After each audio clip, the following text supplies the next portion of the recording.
I will then move on to my next presenter, Mr. Hugh Bosley. Hugh Bosley is the founder and chairman of Reboot Camp, the first fully immersive career accelerator in the Arab world.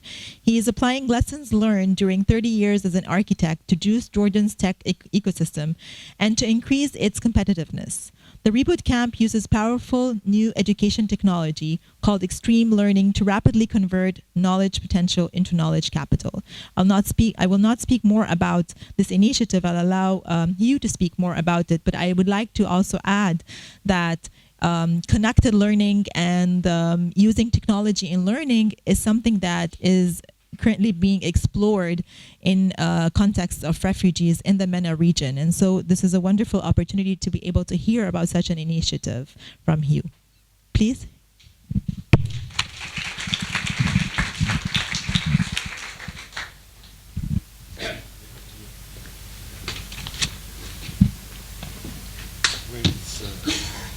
Rabia.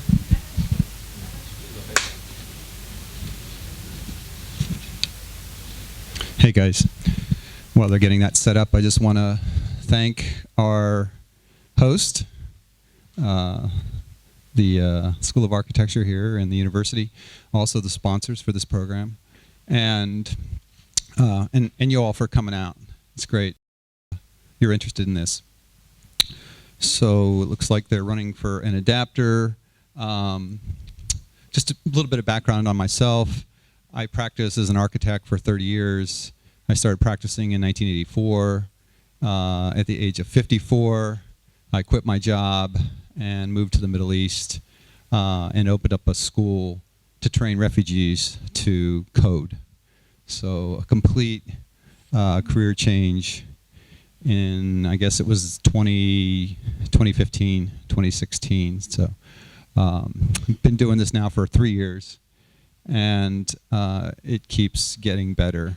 We've refined the curriculum, we've refined the sort of pedagogy, and we're at a point now where we're really ready to scale. We've flipped our business model from a nonprofit to a for-profit because investors wanted to throw money at us. So the next step is to begin to expand within Jordan and potentially beyond into Lebanon and Turkey, other high refugee-dense environments. Okay.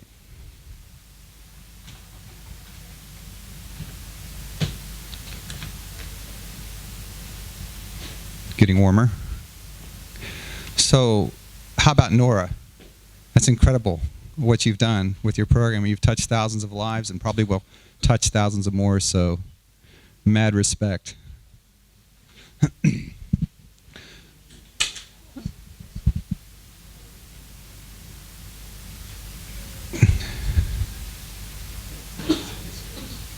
I'm good with this. This is pretty clear. Yeah, I'm good.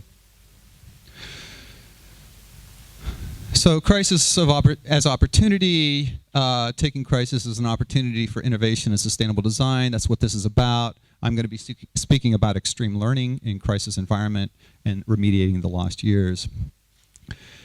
Crisis is, as opportunity is almost in some ways redundant in the sense that whenever we have a crisis, our mental makeup is shifted into sort of a non-ordinary state.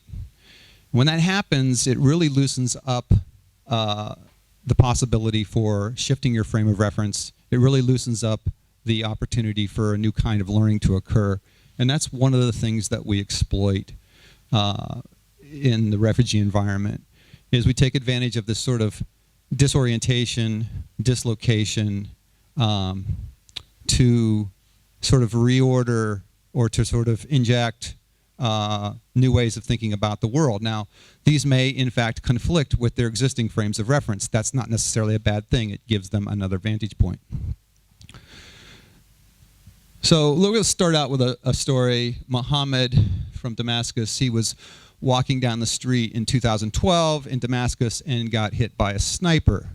The bullet severed his spine, and Muhammad is now a paraplegic. He was in 6th grade at the time. His formal education stopped. He enrolled in our program in 2017, graduated 4 months later, And within 4 months, he was hired as a front-end developer off a 6th grade education.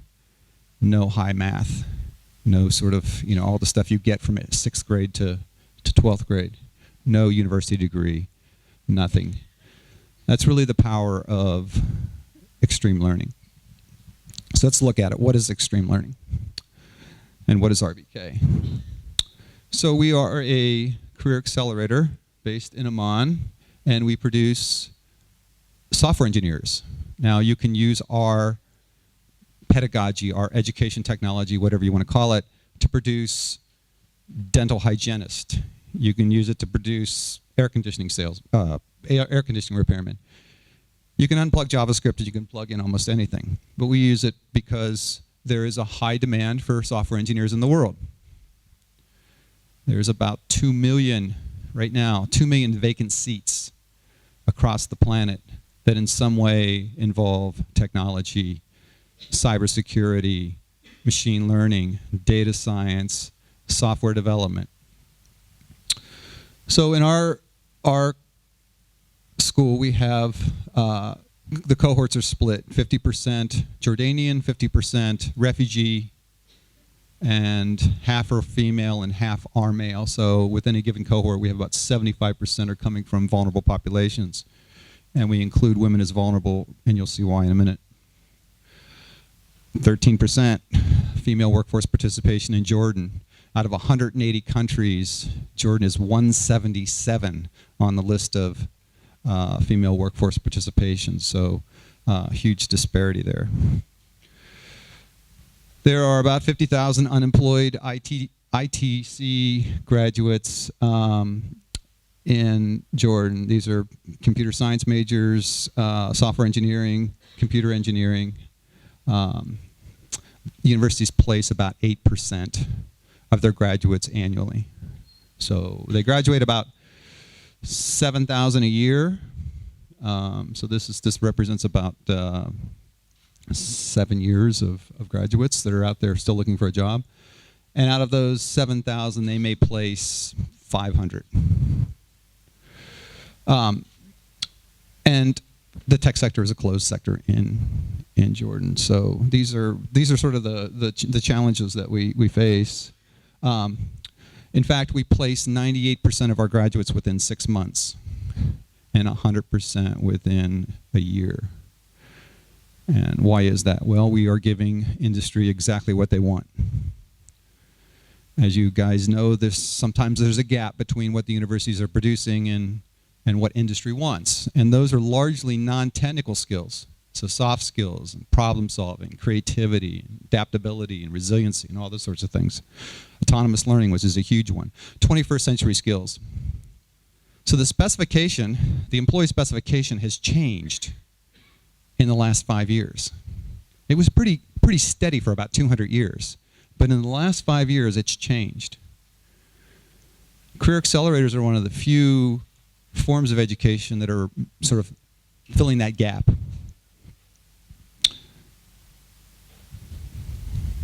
Okay, so what is extreme learning? It's challenge-based, problem-based, micro-project-based. So what do? We can take any curriculum. We choose JavaScript and full-stack engineering. You formulate that curriculum into a series of small problems. And you run it as a sprint, 1 day, 2 day sprint. You put people together in pairs for the first part of the course. So, and you pair them sort of slightly differentially. See, if you were to divide the folks in our class into sort of 1s, 2s, 3s, and 4s, with 1s being the novices, the beginners, and 4s being the ninjas, the experts, you never pair a 1 with a 4. Does anybody know why? The 1's going to be just lost, and the 4 is going to be completely frustrated.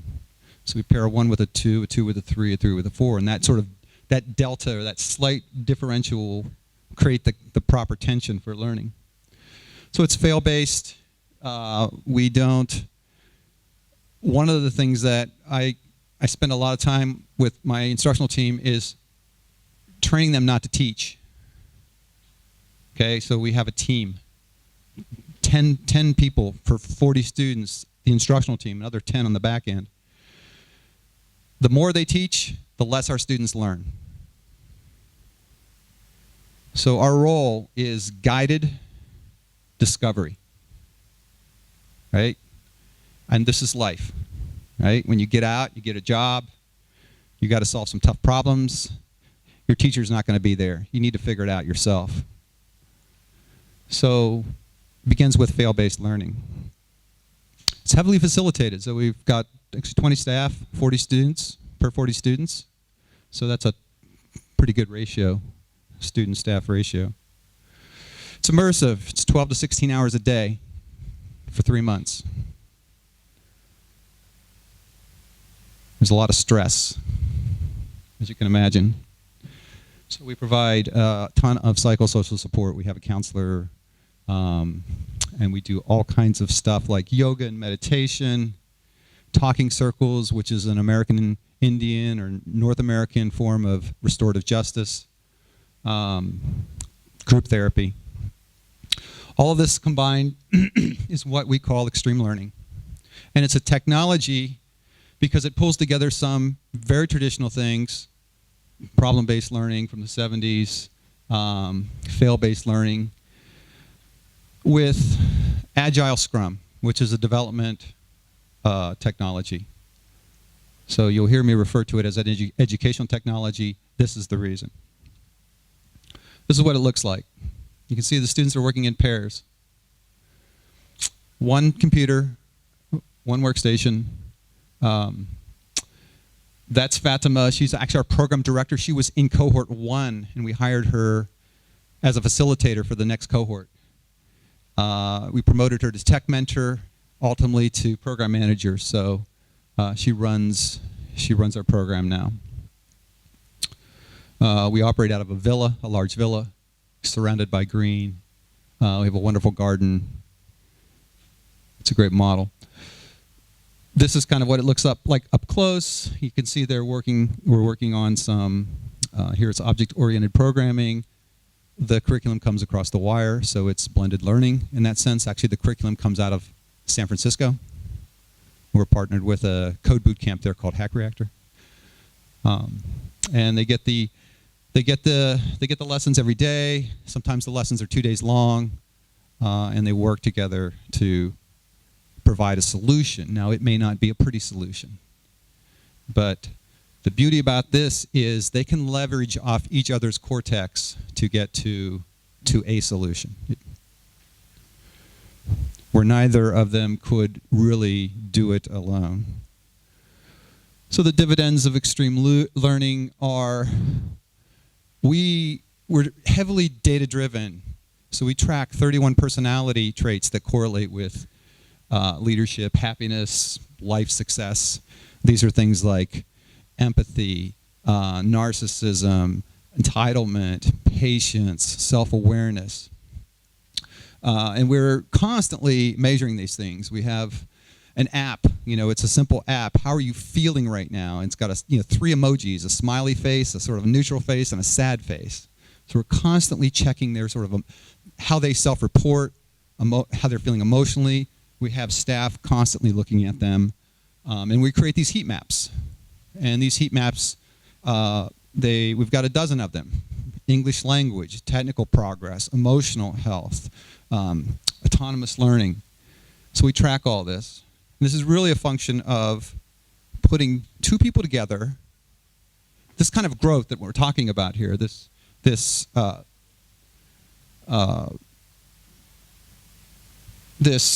marked increases in social and emotional intelligence, it's really a function of putting 2 people together and starting a small fight. I mean, that's what we're doing. We're putting 2 people together and we're causing a little fight between them. The fight is solving a very complex problem. And by doing that, they're going to very quickly get to the point where one of them wants to go one way and the other one wants to go 180 degrees different. And now they have to work it out. Now they've got a little conflict. They have to resolve that conflict. They have to learn compromise. We also see a pretty big reduction in bias. So we're pairing people that spit on each other in the street.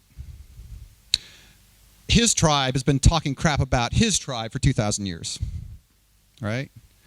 You're refugee, you're Jordanian, whatever, male, female. We see a lot of bias, and we see the first couple days of any new cohort. We see it's the vibe is not. It's not a good, happy vibe. Something amazing happens, usually within the first week. Folks that would not normally speak to each other on the street are inviting each other over to their houses for dinner. And why is that? Because in the process of solving these very, very complex problems, they realize that which binds them, the ability to solve these problems, is far greater than that which divides them. True story, we sat a 25-year-old male who had never spoken to a woman outside of his family with a woman. She had a degree in feminist theory. Day one. Swim. Turns out they became great friends.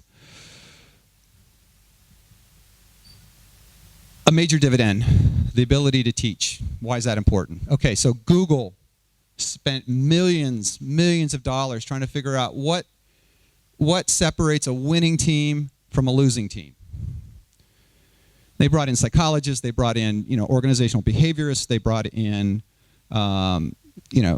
these efficiency experts, academics, and they were studying why were some teams successful and some teams not successful. Why do we have teams that we stacked with valedictorians and Nobel Prize winners? Why were they failing and other teams were winning? And they, after several years of research and looking at hundreds, maybe thousands of teams in the Google organization, they identified there were eight traits that accounted for why some teams succeeded and some teams failed. At the bottom of the list, number 8, technical.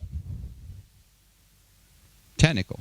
That means there's 7 things that are, you guys are architecture students, you think, if I really learn Revit and Lumion, I can go out there and smash it. That's number 8. You got 7 more important things that you need to focus on. Number 1, the ability to teach. And why is that important? Well, you think about it. You're part of a team. You're part of a design team, maybe. At Google, you're part of a production team. You've got 5 other team members. Each person on that team is a subject matter expert. If you have the ability to teach, if you're a good teacher, you can raise everybody in that team up to your level pretty quickly. You can level them up. Now think about that. Do you realize the value that you increased in your team? Do you realize the value you increased to your company? It's non-trivial.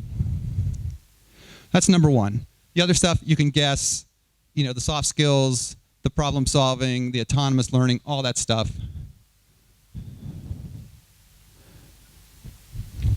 So, another dividend, we create lifelong learners. And we teach them how to teach themselves. So day 1, I ask my students, I've got a 1985 318 BMW broken down in my garage. I'm thinking it's the transmission. It's not moving. Who can fix it? No hands go up.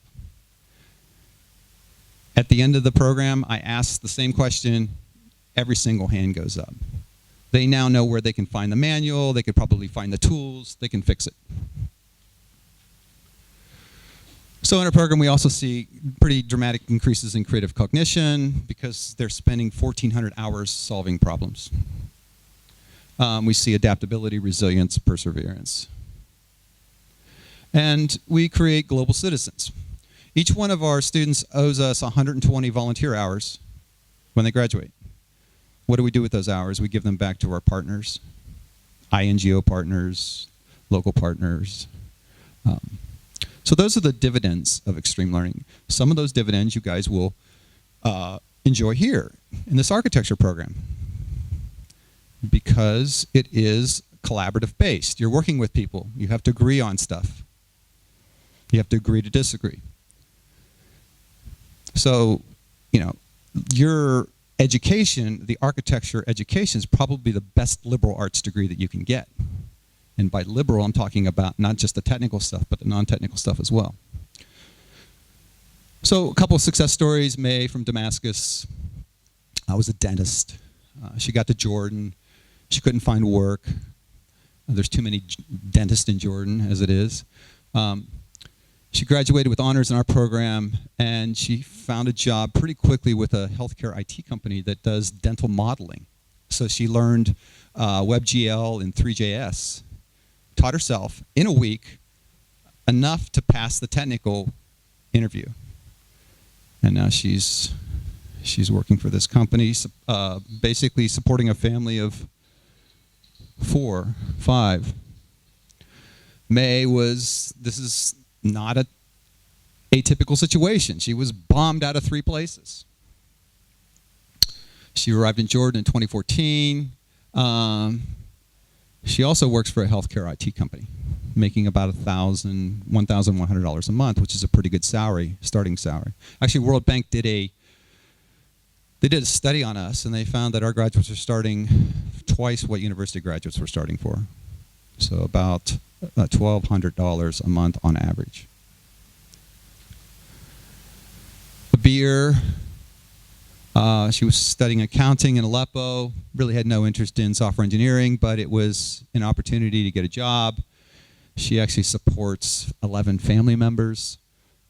She's working for a U.S. company living in Jordan now, so that's one of the options. Most of our graduates, refugees or Jordanians, go to work for Jordanian companies. Some go to work for U.S. companies or international companies.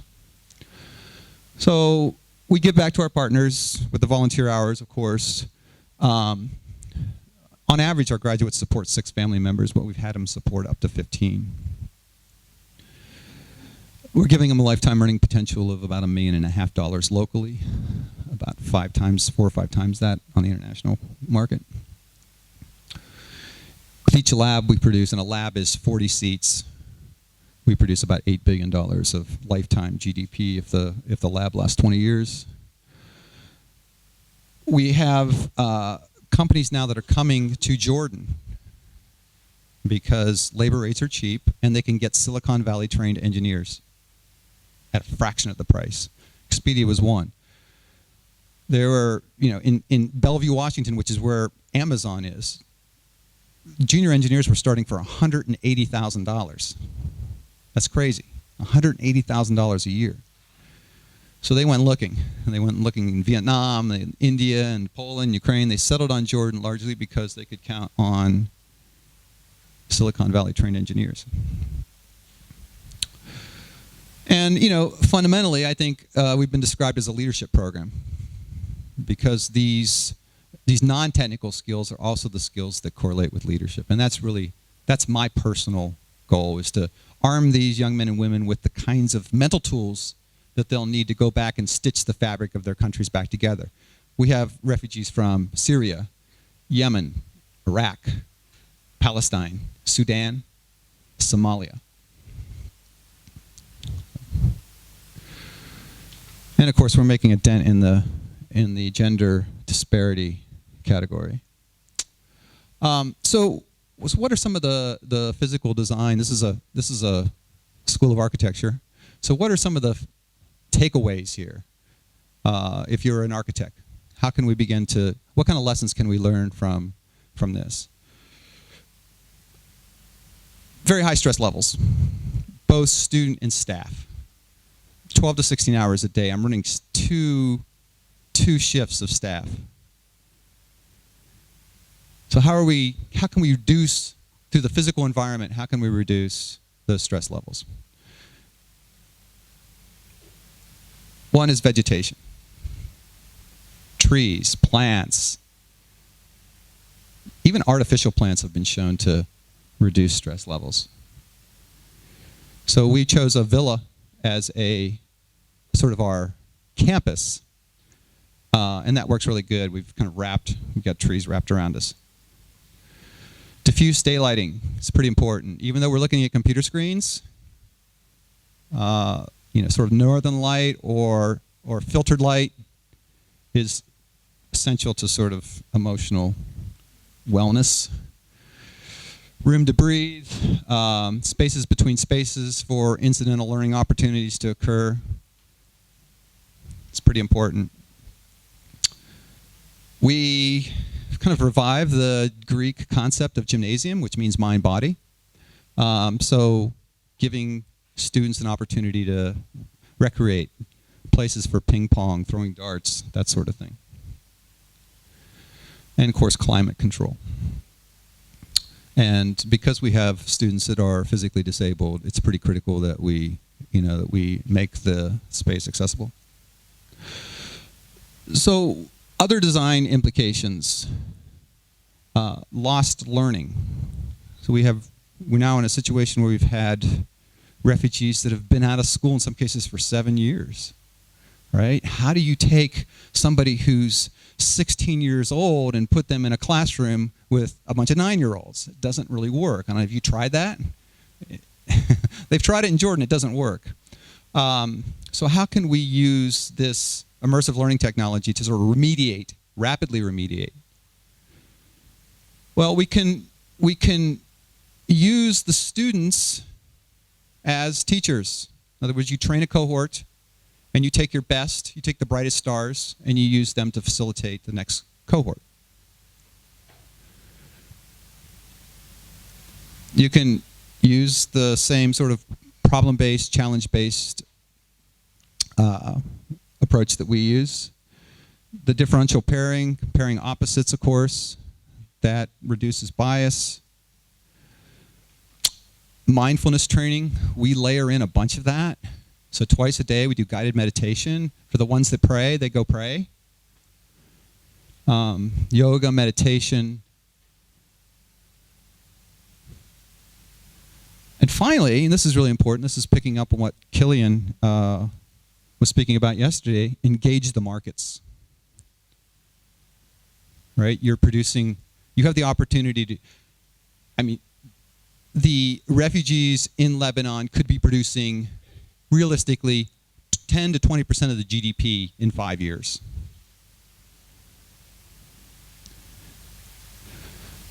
All you have to do is give industry what they want. And it's not that difficult. Just ask them. These are some of our partners.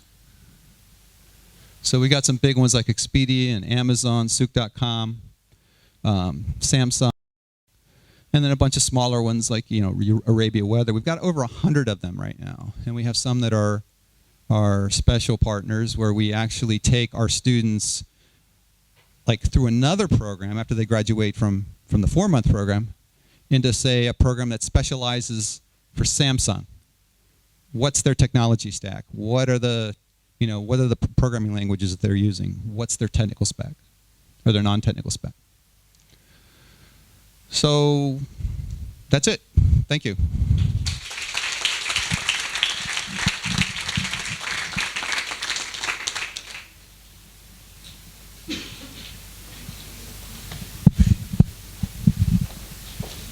Thank you very much, Hugh. This is really quite impressive, particularly that youth unemployment is something that the Middle East, the MENA region, has been struggling with since 2008.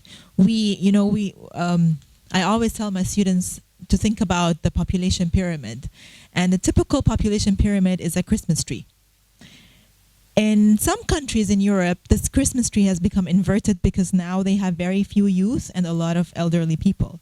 In the MENA region, in countries like Lebanon and Jordan, we have a youth bulge. So this population pyramid that's supposed to be your perfect Christmas tree is actually bulged from the middle.